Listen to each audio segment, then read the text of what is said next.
Hello there. Welcome to my review of the 1985 film The Legend of Billie Jean, starring Helen Slater as Billie Jean, Christian Slater, no relation, as her brother Binks, Keith Gordon as Lloyd, Richard Bradford as Mr. Pyatt, Peter Coyote as Detective Ringwald, with Martha Gellman and Yardley Smith as Billie Jean's friends, Ophelia and Putter. Dean Stockwell is Lloyd's father, and Barry Tubb is Mr. Pyatt's son, Hubie. It was directed by Matthew Robbins and written by Mark Rosenthal and Lawrence Kona. So, to the spoiler-free review. This is a film that passed me by in my youth.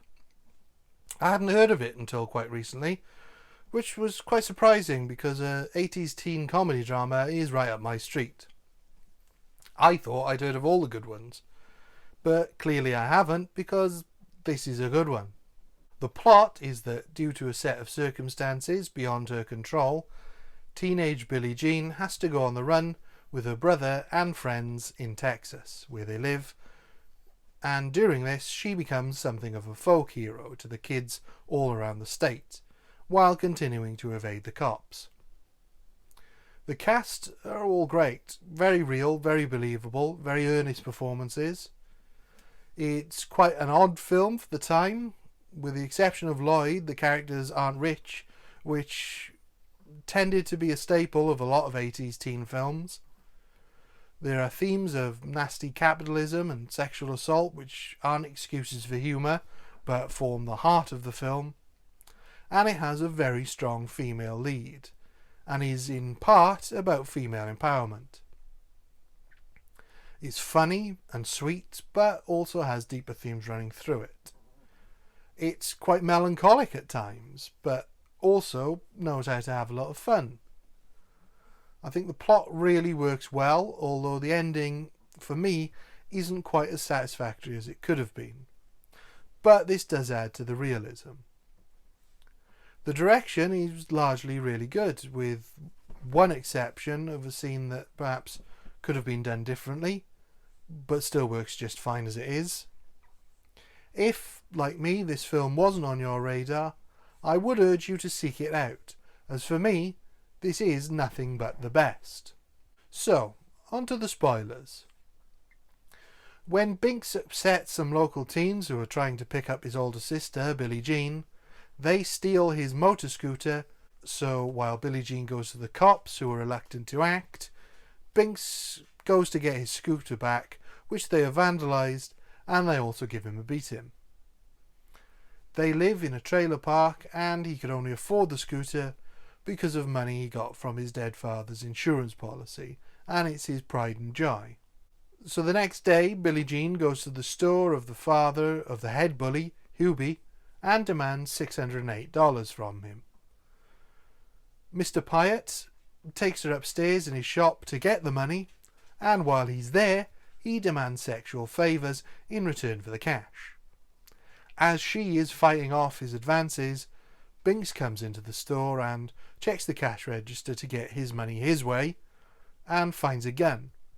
He threatens Mr. Pyatt when he sees him manhandling his sister, and the supposedly unloaded gun goes off, hitting Mr. Pyatt in the shoulder.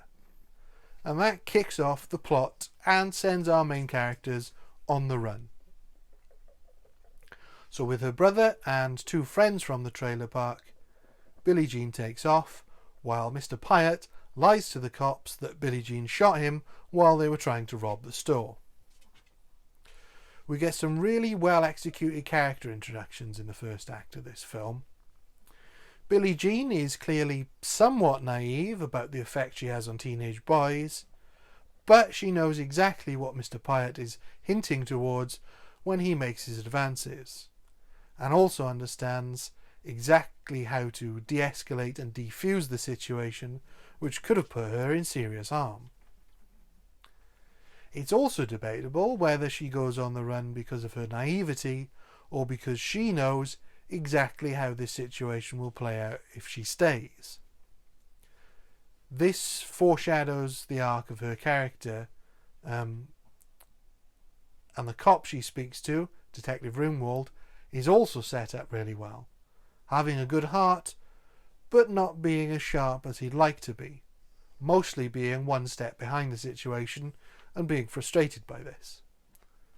I mean, he's the second smartest character in the film behind Billie Jean. Mr. Pyatt is clearly the unredeemable scumbag, and he is given the chance to redeem himself, but fails to on several occasions. Binks and their friends, Ophelia and Putter, all bring different things to the gang.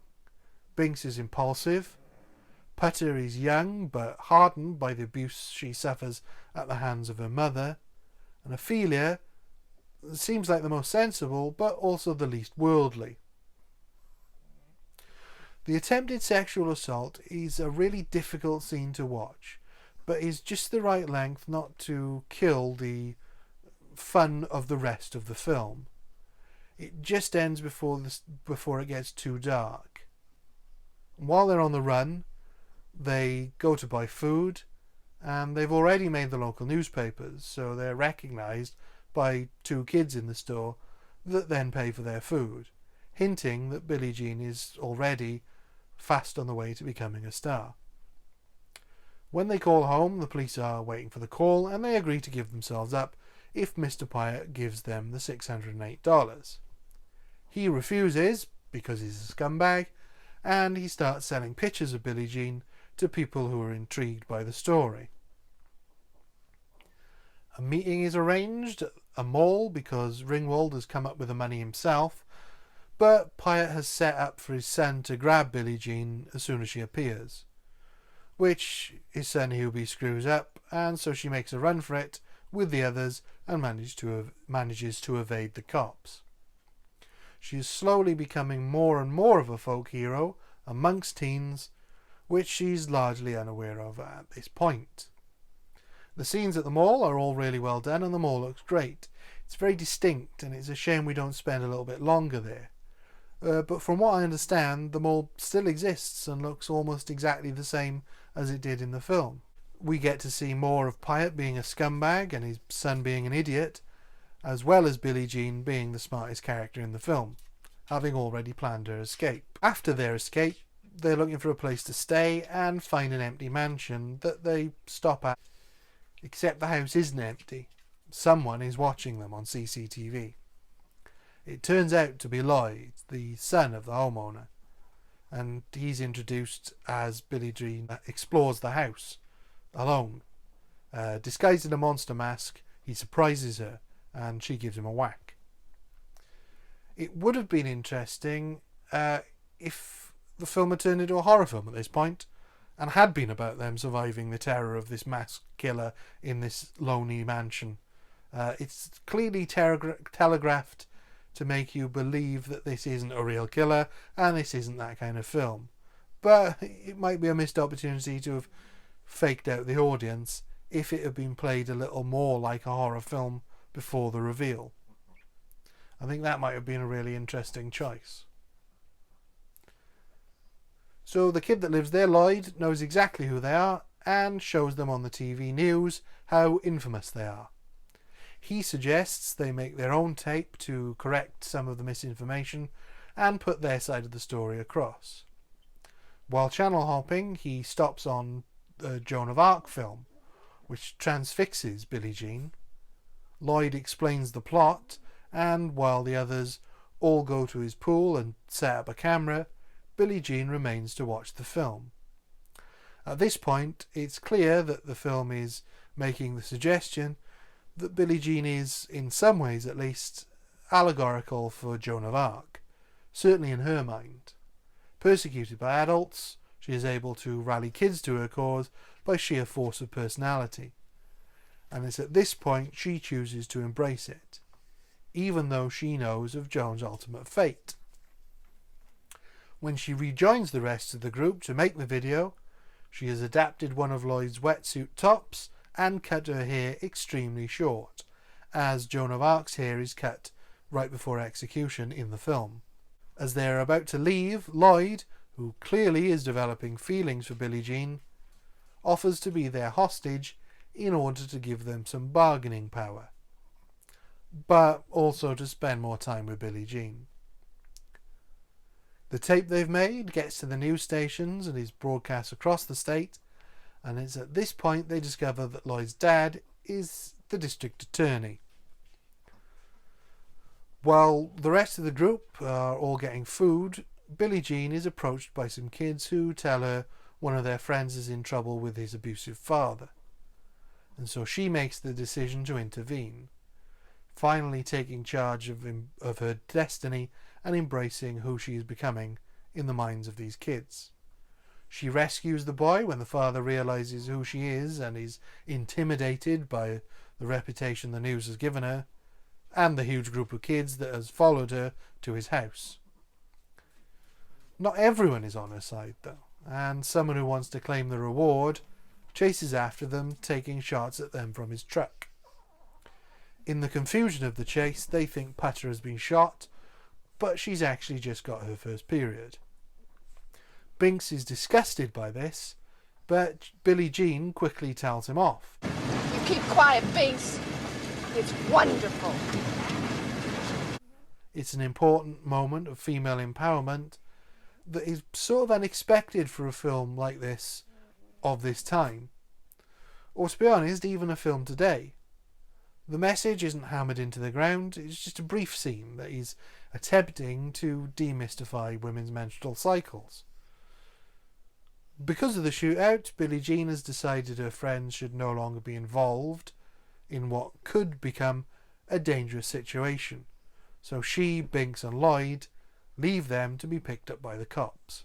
The three of them are separated, and as Billie Jean tries to rejoin Binks and Lloyd, she is helped by dozens of girls who have adopted her haircut and support her fight. She eventually manages to find the other two and decides to end the chase by turning herself in at the beach in her hometown. Hundreds of people are there, largely supportive of her, but also Mr. Pyatt has his Billie Jean memorabilia stores set up there, and is making an absolute fortune from selling Billie Jean souvenirs. Because Lloyd is the DA's son, the DA has set up sharpshooters at the beach, much to the anger of Ringwald, who wants to end things peacefully. Billie Jean, however, is in the crowd in disguise, and Binks is disguised as Billie Jean to deliver Lloyd. Hubie ruins the plan when he spots it's Binks, and in the confusion, Binks is shot in the shoulder by one of the sharpshooters, which causes chaos. Unable to get to her brother, Billie Jean begins to flee with the rest of the crowd, but then sees Mr. Pyatt's souvenir stand, including a giant papier-mâché figure of Billie Jean. She decides at this point to take a stand and confront Mr. Pyatt. He remains completely unapologetic, refusing to acknowledge he's done anything wrong. So Billie Jean confronts him with the truth. He is disgraced in front of his son and in front of a big crowd, and when Billie Jean pushes him, he stumbles and accidentally sets fire to his store, which burns as the crowd and cops watch on, including the giant Billie Jean effigy, just like Joan of Arc in the film. It's a good scene, but personally I would have liked the point to be hammered home a little more. If he had been caught out admitting to what he did and not caring about it, I feel it might have worked better than him just being accused by Billie Jean. His disgrace wasn't quite big enough or public enough. They've set up throughout the film that Billie Jean is honest, first and foremost, but I don't think it was highlighted quite enough to make this scene be as impactful as it could have been.